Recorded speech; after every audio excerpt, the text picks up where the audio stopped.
नमस्कार। कभी सोचा है नींबू का एक टुकड़ा चखते ही वो जो चेहरा एकदम से सिकुड़ जाता है, वो क्यों होता है? आज हम उसी खट्टेपन के पीछे के दिलचस्प विज्ञान की दुनिया में उतरने वाले हैं। एक ऐसा स्वाद जो हमें चौंका भी देता है और एक अलग ही ताजगी दे जाता है। तो आखिर वो क्या चीज है जो कुछ खाने की चीजों को इतना खट्टा बना देती है? सवाल तो बड़ा सीधा सा लगता है ना? लेकिन इसका जवाब, यकीन मानिए, हमें केमिस्ट्री की एक बहुत ही दिलचस्प दुनिया में ले जाता है। जरा सोचिए, नींबू, दही, सिरका, इन सब में एक जाना पहचाना सा तीखा सा स्वाद होता है। हम सब इस स्वाद को जानते हैं, पर ये आता कहाँ से है? चलिए आज इस राज से पर्दा उठाते हैं। तो चलिए इस रहस्य की तह तक चलते हैं। सबसे पहले ये पता लगाते हैं कि इन सारे खट्टे स्वादों के पीछे की केमिकल वजह आखिर है क्या। और इसका जवाब है एक केमिकल कैटेगरी, एसिड्स। जी हाँ, बिल्कुल सही सुना। वही एसिड्स जिनके बारे में हम सबने स्कूल में पढ़ा है। यही वो मॉलिक्यूल्स हैं जो हमारी जबान को खट्टेपन का सिग्नल देते हैं। तो ठीक है, हमने ये तो जान लिया कि इस खट्टेपन का कारण एसिड है, पर सवाल ये है कि ये एसिड्स आखिर होते क्या हैं? चलिए इनको और करीब से समझते हैं। अगर विज्ञान की भाषा में बात करें तो एसिड एक ऐसा पदार्थ है जो पानी में घुलने पर हाइड्रोजन आयन्स यानी H+ बनाता है, और यही छोटा सा आयन समझ लीजिए खट्टेपन की पूरी कहानी का हीरो है। जितने ज्यादा H+ आयन्स होंगे, स्वाद उतना ही ज्यादा खट्टा होगा। अब एसिड्स के दो खास गुण होते हैं। पहला तो हम सबको पता ही है, इनका स्वाद खट्टा होता है। लेकिन जो दूसरा गुण है वो थोड़ा सीरियस है। ये संक्षारक मतलब कोरोसिव होते हैं। इसका मतलब ये है कि ये दूसरी चीजों को अपने अंदर घोल सकते हैं या उन्हें नष्ट कर सकते हैं। तो यहाँ पर एक बड़ा जरूरी सवाल खड़ा होता है। अगर एसिड्स कोरोसिव हो सकते हैं तो जाहिर है साइंटिस्ट हर चीज को चक्कर तो पता नहीं लगाते होंगे, है ना? तो फिर वो इन्हें पहचानते कैसे हैं? इसके लिए उनके पास कुछ खास टूल्स होते हैं। इसका जवाब है इंडिकेटर्स। इन्हें एक तरह का केमिकल जासूस समझिए, जो एसिड के संपर्क में आते ही अपना रंग बदल लेते हैं। जैसे लिटमस पेपर लाल हो जाता है, जबकि फिनोल्फ्थैलिन का कोई रंग नहीं बदलता, वो कलरलेस ही रहता है। ये एक सेफ तरीका है एसिड को पहचानने का, बिना उसे चखे। लेकिन कहानी यहाँ और भी ज्यादा दिलचस्प हो जाती है। देखिए, सारे एसिड्स एक जैसे नहीं होते।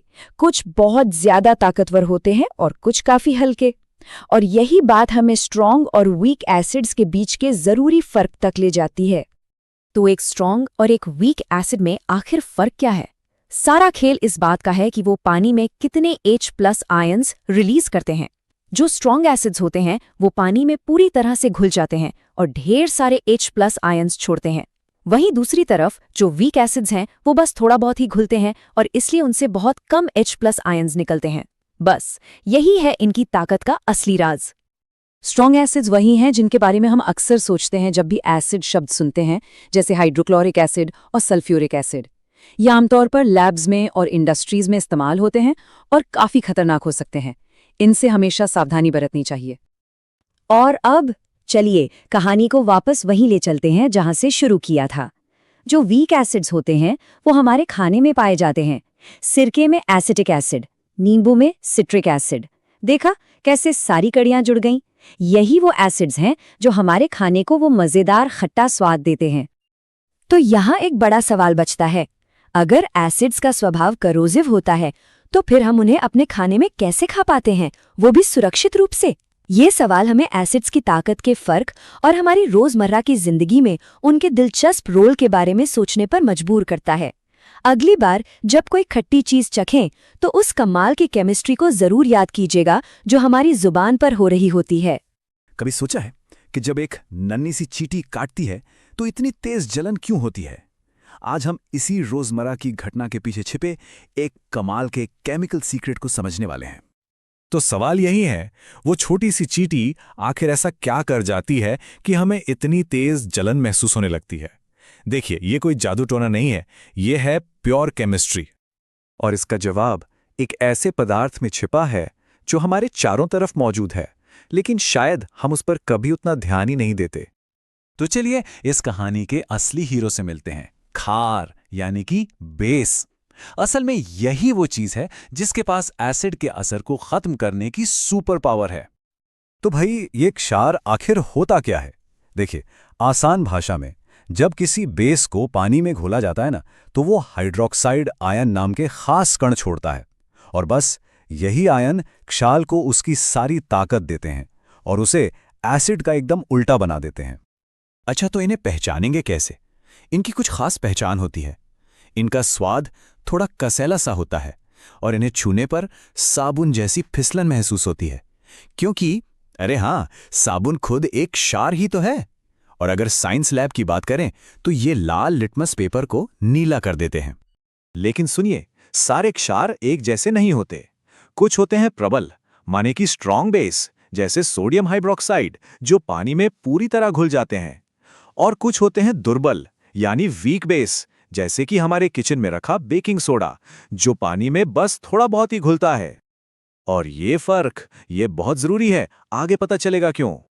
अब बात करते हैं उस जादुई पल की जब एक एसिड और एक बेस की मुलाकात होती है।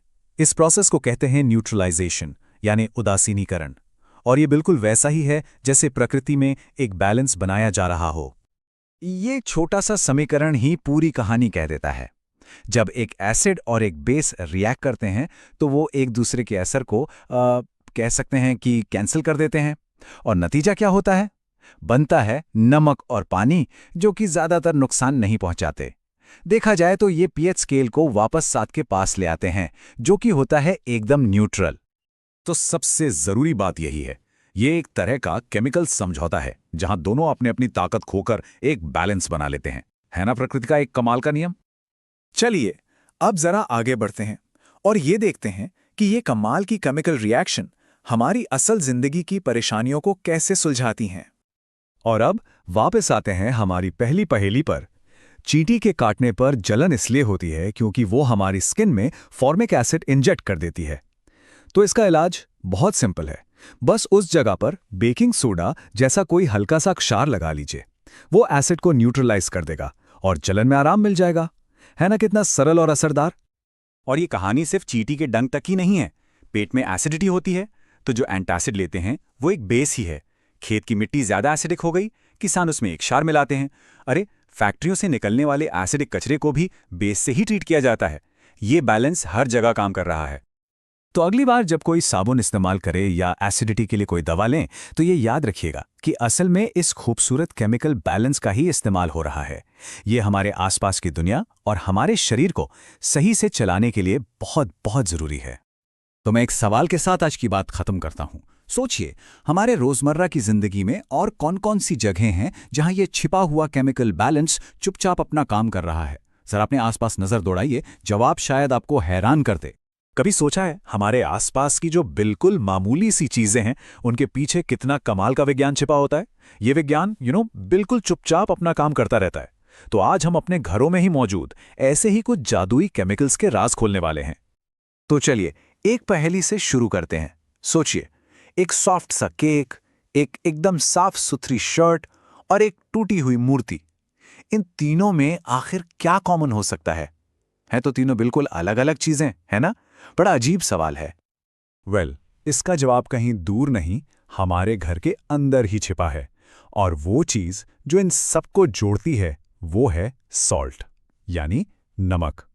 और हां, मैं सिर्फ उस नमक की बात नहीं कर रहा जो हम खाने में डालते हैं, बल्कि सॉल्ट्स नाम के केमिकल्स की एक पूरी फैमिली की बात हो रही है यहां।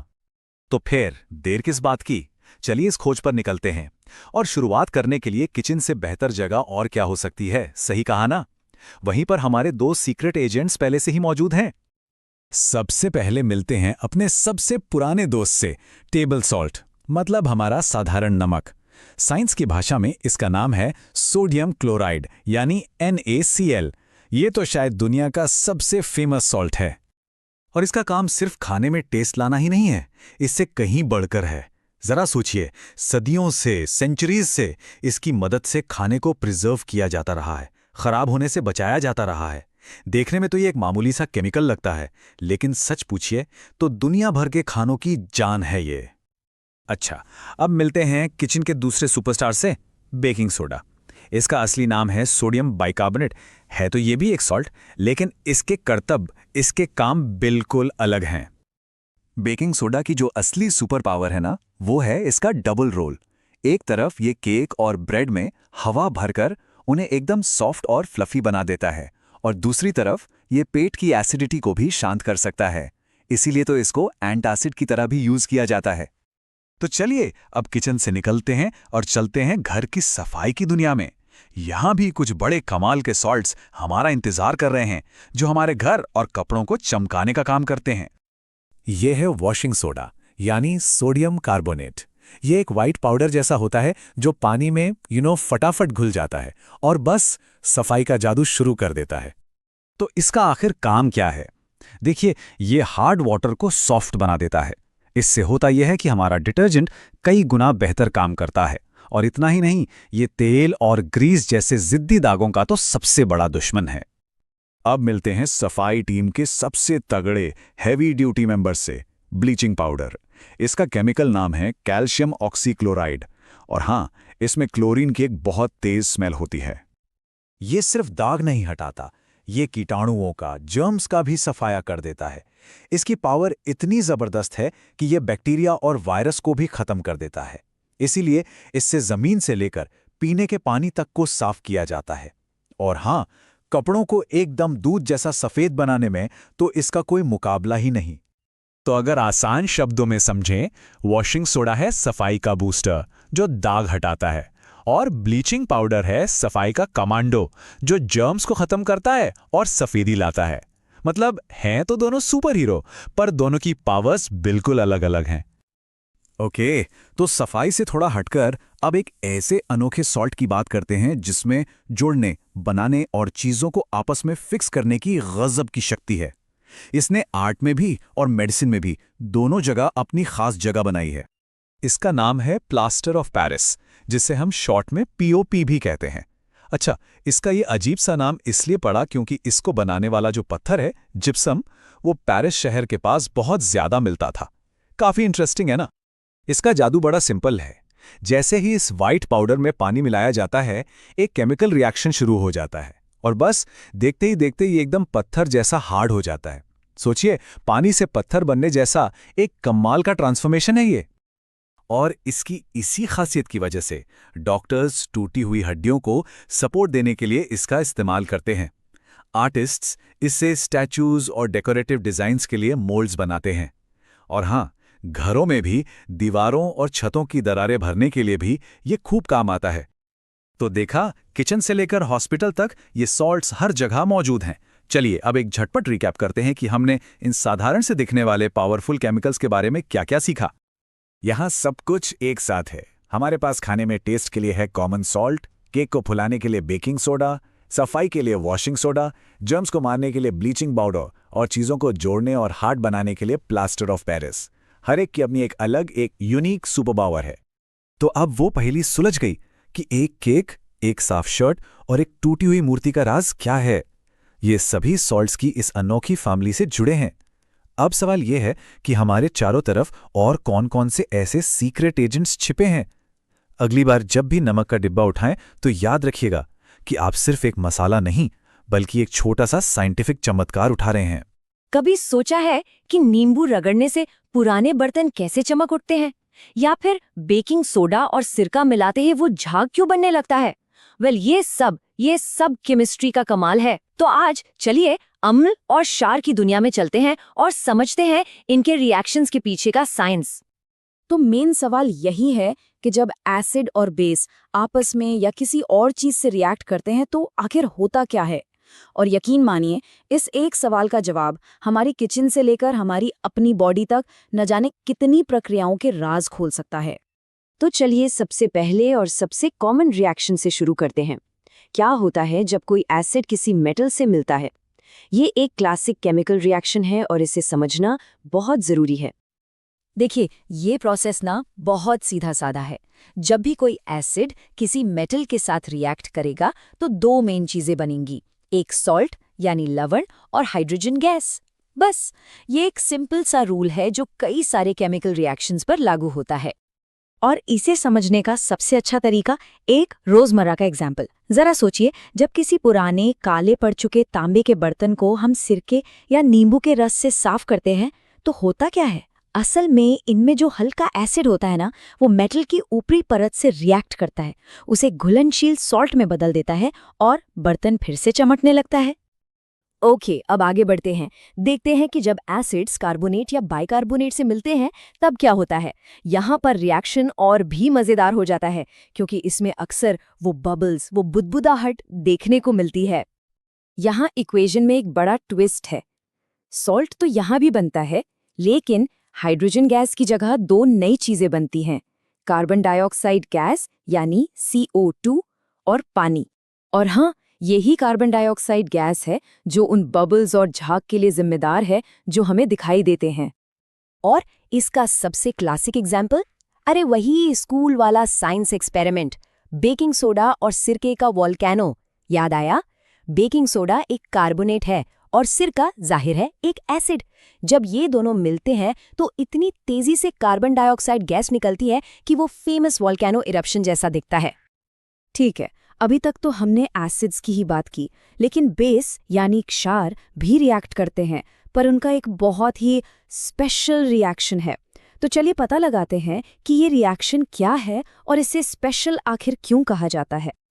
यहाँ एक बहुत ज़रूरी बात पर ध्यान देना होता। ये रिएक्शन होता है कुछ विशेष स्थितियों में। इसका मतलब साफ है, ये रिएक्शन हमेशा नहीं होता। तो फिर इसमें ऐसा क्या खास है? तो ये रही वो स्पेशल कंडीशन। बेस एसिड्स की तरह हर मेटल के साथ रिएक्ट नहीं करते। नहीं, ये रिएक्शन सिर्फ कुछ गिने चुने मेटल्स के साथ, और वो भी खास हालातों में ही होता है। और हाँ, जब ये होता है ना, तो बिल्कुल हमारे पहले वाले रिएक्शन की तरह इसमें भी हाइड्रोजन गैस ही बनती है। जैसे सोडियम हाइड्रोक्साइड जैसा एक स्ट्रॉन्ग बेस एल्यूमिनियम के साथ तो रिएक्ट कर जाएगा, लेकिन लोहे या तांबे के साथ नहीं करेगा। इससे पता चलता है कि ये कोई यूनिवर्सल रिएक्शन नहीं है, ये तो बस कुछ खास जोड़ियों के बीच ही होता है। तो हमने 3 अलग अलग तरह के केमिकल रिएक्शंस को समझ लिया। अब चलिए इन सबको एक साथ रखकर देखते हैं कि ये सारी जानकारी हमारी रोजमर्रा की जिंदगी में काम कैसे आती है। तो ये रहा एक क्विक रिकैप।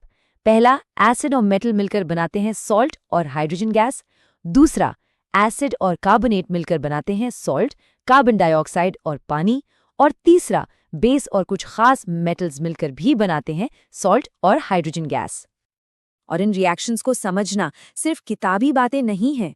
यही साइंस हमें बताता है कि बेकिंग के वक्त केक क्यों फूलता है, सिरके से सफाई इतनी अच्छी क्यों होती है, और पेट में एसिडिटी होने पर जो दवा लेते हैं वो आखिर काम कैसे करती है। ये सब हमारे चारों ओर की केमिस्ट्री ही तो है। तो अब एक सवाल उठता है, इस जानकारी के बाद ये केमिकल रिएक्शंस अपने आसपास कहाँ-कहाँ दिखाई देते हैं? क्या किचन में, सफाई करते हुए, या कहीं और? अब शायद अपने चारों ओर की केमिस्ट्री को एक नई नज़र से देखा जा सकता है। कभी सोचा है नींबू का स्वाद इतना खट्टा क्यों होता है, या साबुन हाथ में इतना चिकना क्यों लगता है? इन सब सवालों के पीछे ना एक अदृश्य शक्ति छिपी है।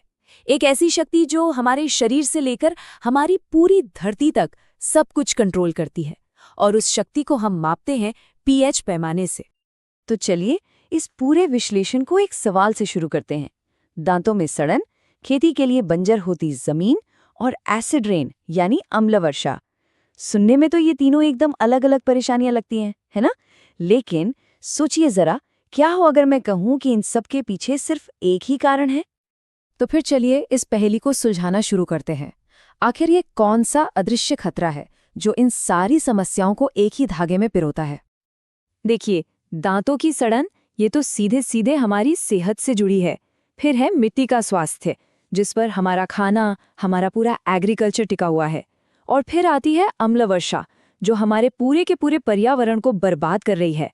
इन सब में एक छिपा हुआ एक कॉमन कनेक्शन है। तो अब जब समस्या सामने है, तो वक्त आ गया है उस राज से पर्दा उठाने का। चलिए जानते हैं उस अकेले साइंटिफिक प्रिंसिपल के बारे में जो इन सब के पीछे की असली जड़ है। और इन सारी मुसीबतों के पीछे का जवाब है pH पैमाना। जी हाँ, वही सिंपल सा स्केल जो एसिड और एल्कलाइन को मापता है, वही इन सभी घटनाओं के बिल्कुल सेंटर में है। तो सवाल उठता है कि भाई ये pH आखिर है क्या चीज? देखिए, pH का मतलब होता है पोटेंशियल ऑफ हाइड्रोजन। थोड़ा टेक्निकल है ना। असल में ये पानी में हाइड्रोजन आयंस की मात्रा को मापता है, पर अगर एकदम आसान भाषा में समझे तो ये बस एक स्केल है, एक पैमाना जो हमें बताता है कि कोई चीज कितनी एसिडिक है यानी अम्लीय, या फिर कितनी एल्कलाइन है यानी क्षारीय। अब सुनने में ये थोड़ा कॉम्प्लेक्स लग सकता है, लेकिन यकीन मानिए ये पैमाना बहुत ही सीधा साधा है। चलिए देखते हैं कि ये काम कैसे करता है। बहुत ही सिंपल। ये स्केल बस 0 से शुरू होकर 14 तक जाता है और इस पर हर नंबर एक अलग लेवल को दिखाता है। इस स्केल का जो सेंटर पॉइंट है ना, वो है नंबर 7। ये पूरी तरह से न्यूट्रल होता है, मतलब न एसिडिक न एल्कलाइन, जैसे कि साफ पानी। अब जैसे ही हम 7 से नीचे की तरफ जाते हैं, चीजें और ज्यादा एसिडिक होती जाती हैं, और 7 से ऊपर जाने पर चीजें ज्यादा एल्कलाइन यानी क्षारीय हो जाती हैं। तो सबसे जरूरी बात क्या याद रखनी है? नंबर जितना छोटा एसिडिटी उतनी ज्यादा, और नंबर जितना बड़ा एल्कलाइनिटी उतनी ही ज्यादा। मतलब 0 सबसे ज्यादा एसिडिक है और 14 सबसे ज्यादा एल्कलाइन। ठीक है, तो अब स्केल तो समझ आ गया, लेकिन ये सिर्फ नंबरों का खेल नहीं है। चलिए अब वापस अपनी उस शुरुआती पहेली पर लौटते हैं और देखते हैं कि ये स्केल हमारी दुनिया पर असल में असर डालता कैसे है। पीएच का ये जो अदृश्य बैलेंस है ना, इसके नतीजे हमारी सेहत और हमारे पर्यावरण पर बिल्कुल साफ साफ दिखाई देते हैं। इस स्केल पर जरा सा भी बदलाव बहुत बड़े बड़े असर डाल सकता है। याद है वो दांतों की सड़न वाली बात? होता क्या है कि जब हमारे मुंह का पीएच लेवल 5.5 से नीचे गिर जाता है, तो हमारे दांतों का जो एनामल होता है, मतलब वो बाहरी मजबूत परत, वो गलना शुरू हो जाती है, और यहीं से शुरू होती है दांतों की सड़न। ये एक बहुत ही क्रिटिकल पॉइंट है जो सीधा हमारी हेल्थ से जुड़ा है। अब आते हैं मिट्टी पर। देखिए, पौधों को बढ़ने के लिए ना एक खास पीएच बैलेंस चाहिए होता है। अगर मिट्टी बहुत ज्यादा एसिडिक या बहुत ज्यादा एल्कलाइन हो जाए, तो पौधों की जड़ें जमीन से जरूरी न्यूट्रिएंट्स यानी पोषक तत्व खींच ही नहीं पाती, और इसीलिए खेती के लिए मिट्टी का सही पीएच होना इतना जरूरी है। और आखिर में वो एसिड रेन वाली पहेली। जब बारिश के पानी का पीएच 5.6 से भी कम हो जाता है, तब उसे ऑफिशियली एसिड रेन या अम्ल वर्षा कहा जाता है। ये सीधा सीधा पॉल्यूशन का नतीजा है, और ये हमारे जंगलों, झीलों और यहाँ तक कि हमारी इमारतों तक को गला सकती है। बहुत खतरनाक है ये। तो अब पूरी तस्वीर साफ हो रही है ना? ये सब एक चेन रिएक्शन जैसा है। हवा में पोल्यूशन फैलता है, वो बारिश के पानी में घुलता है और उसका पीएच लेवल गिरा देता है, और फिर वही एसिड वाली बारिश हमारी झीलों, जंगलों और बिल्डिंग्स को धीरे धीरे तबाह करने लगती है। सोचिए, एक छोटे से इम्बैलेंस का कितना बड़ा असर होता है। तो बात यह है कि हमारे शरीर से लेकर हमारे इस पूरे प्लैनेट तक हर चीज एक बहुत ही नाजुक बैलेंस पर टिकी हुई है, और पीएच उस बैलेंस को मापने का एक जबरदस्त जरिया है। तो अगली बार जब बारिश में बाहर निकलें या बगीचे में कोई पौधा लगाएं या बस एक ग्लास पानी ही पिएं, तो उस अदृश्य बैलेंस के बारे में जरूर सोचिएगा। ये पीएच स्केल हर जगह हर पल काम कर रहा है। इसको समझना तो बस पहला कदम है। अब असली सवाल तो ये है कि हमारे आसपास और कौन-कौन सी चीजें हैं जिन्हें ये अदृश्य शक्ति चुपचाप कंट्रोल कर रही है। कभी सोचा है कि कुछ चमकदार क्रिस्टल्स के अंदर पानी छिपा हो सकता है? जी हाँ, आज हम केमिकल कंपाउंड्स के एक ऐसे ही छुपे हुए राज को समझने वाले हैं, जिसे कहते हैं वाटर ऑफ क्रिस्टलाइजेशन या क्रिस्टलीय जल। तो हमारी ये जो पड़ताल है ना, वो शुरू होती है 3 बड़े रहस्यमयी कंपाउंड से। अब देखने में तो ये तीनों भाई बिल्कुल अलग-अलग लगते हैं, लेकिन इनके बीच में एक बड़ा गहरा कनेक्शन है, एक राज है, और आज की पहेली बस इसी राज को सुलझाने की है। तो सवाल एकदम सीधा है, इन 3 केमिकल कंपाउंड्स में कॉमन क्या है? आखिर क्या है वो एक चीज जो इन तीनों को जोड़ती है? बस इसी सवाल का जवाब आज हमें ढूंढना है। तो लिस्ट में सबसे पहला है ब्लू विट्रियोल। इसे कॉपर सल्फेट भी कहते हैं। इसके जो क्रिस्टल्स होते हैं ना, वो बड़े ही चमकीले नीले रंग के होते हैं, और पता है इसका ये खास नीला रंग एक बहुत ही मजेदार वजह से है, जिस पर हम बस थोड़ी देर में आएंगे। दूसरे नंबर पर है वॉशिंग सोडा यानी सोडियम कार्बोनेट। अरे ये तो एक बहुत ही कॉमन सी चीज है, घरों में साफ सफाई के लिए इस्तेमाल होता है। हो सकता है कई घरों में ये मौजूद भी हो। और हमारा तीसरा कंपाउंड है जिप्सम। ये एक सॉफ्ट सा सल्फेट मिनरल होता है। इसका इस्तेमाल प्लास्टर और ड्राई वॉल बनाने में खूब होता है। तो फिर ब्लू विट्रियोल, वॉशिंग सोडा और जिप्सम, इनमें आखिर कॉमन क्या है? वेल, इसका सुराग कहीं और नहीं बल्कि इनके केमिकल फॉर्मूला में ही छिपा है। तो चलिए जरा इनके फॉर्मूले पर एक नजर डालते हैं। ये रहे हमारे तीनों कंपाउंड्स और उनके फॉर्मूले side by side, blue vitriol, washing soda और जिप्सम। कुछ पैटर्न दिखा? जरा ध्यान से देखिए। हर फॉर्मूले के आखिर में कुछ तो है जो एक जैसा है। सबसे पहले ब्लू विट्रियोल को देखते हैं। इसके फॉर्मूले में क्या लिखा है? 5H2O। इसका सीधा सा मतलब है कि कॉपर सल्फेट के हर एक यूनिट के साथ पानी के 5 मॉलिक्यूल्स कसकर जुड़े हुए हैं। ओके, अब वॉशिंग सोडा पर आते हैं। अरे वाह, यहाँ तो 10H2O है, मतलब हमारा पैटर्न और भी पक्का हो गया। यहाँ सोडियम कार्बोनेट के हर यूनिट के साथ पानी के पूरे 10 मॉलिक्यूल्स जुड़े हैं। और आखिर में है जिप्सम। इसके फॉर्मूले में है 2H2O। तब तो बात बिल्कुल साफ है। इन तीनों कंपाउंड्स में जो एक चीज कॉमन है वो ये है कि इनके क्रिस्टल स्ट्रक्चर में पानी के मॉलिक्यूल्स मौजूद हैं। तो अब वक्त आ गया है कि इस कॉमन चीज को, इस पैटर्न को एक नाम दिया जाए और इसे ठीक से समझा जाए। यहीं पर हमारी पहेली सुलझ जाती है। तो इस पहेली का जवाब है क्रिस्टलीय जल या वाटर ऑफ क्रिस्टलाइजेशन। जी हाँ, ये वही छिपा हुआ पानी है जो इन क्रिस्टल्स के स्ट्रक्चर का एक जरूरी हिस्सा है। यही पानी क्रिस्टल को उसका खास शेप और कभी-कभी तो रंग भी देता है, जैसे हमने ब्लू विट्रियोल में देखा। बस यही वो कॉमन लिंक था जिसे हम ढूंढ रहे थे। तो ठीक है, वाटर ऑफ क्रिस्टलाइजेशन के बारे में हमने जान तो लिया, पर इसका असली मतलब क्या है और कौन सी बातें हैं जो हमें याद रखनी चाहिए? चलिए फटाफट से मेन पॉइंट्स को समझ लेते हैं। तो कुल मिलाकर 3 जरूरी बातें हैं। पहली, कुछ क्रिस्टल्स के स्ट्रक्चर में पानी के मॉलिक्यूल्स एक फिक्स्ड नंबर में होते हैं। दूसरी, इसी पानी को वाटर ऑफ क्रिस्टलाइजेशन कहा जाता है। और तीसरी, इसे केमिकल फॉर्मूला में एक डॉट लगाकर और फिर H2O मॉलिक्यूल्स का नंबर लिखकर दिखाते हैं। है ना सिंपल? कोई ज्यादा मुश्किल चीज नहीं है ये। और अब एक सवाल सोचने के लिए। आज जो हमने सीखा उसके आधार पर जरा सोचिए, हमारे आसपास ऐसी और कौन-कौन सी चीजें हो सकती हैं जिनमें ये छिपा हुआ पानी मौजूद हो सकता है? इसका जवाब काफी हैरान करने वाला हो सकता है। इस पर सोचिएगा जरूर। हम सब अक्सर अपने आसपास की चीजों को बहुत हल्के में ले लेते हैं, है ना? पर क्या कभी सोचा है कि एक सिंपल से केक या टूटी हड्डी को जोड़ने वाले प्लास्टर के पीछे भी एक पूरा का पूरा साइंस, एक केमिस्ट्री छुपी होती है? आज हम इसी छिपे हुए विज्ञान की परतों को खोलने वाले हैं। तो चलिए एक मजेदार सवाल से शुरू करते हैं। किचन में रखा बेकिंग सोडा, लैब में होने वाला एक फिजी रिएक्शन और एक प्लास्टर कास्ट, ये तीनों चीजें सुनने में तो बिल्कुल अलग लगती हैं, राइट? पर असल में इनमें एक बहुत गहरा कनेक्शन है। और वो कनेक्शन है सिंपल लेकिन बहुत पावरफुल केमिकल इक्वेशंस। हाँ, यही वो समीकरण हैं जिनकी वजह से हमारी रोजमर्रा की दुनिया काम करती है। तो चलिए अपने पहले उदाहरण से इसे और गहराई से समझते हैं। सबसे पहले हम एक बहुत ही बेसिक टाइप के केमिकल रिएक्शन को देखते हैं, जब कोई मेटल किसी एसिड के कांटेक्ट में आता है। ये क्लासिक लैब एक्सपेरिमेंट जैसा लगता है, लेकिन इसके पीछे का जो प्रिंसिपल है वो बहुत जरूरी है। तो यहां हो क्या रहा है? इसे एक तरह का केमिकल डांस समझिए।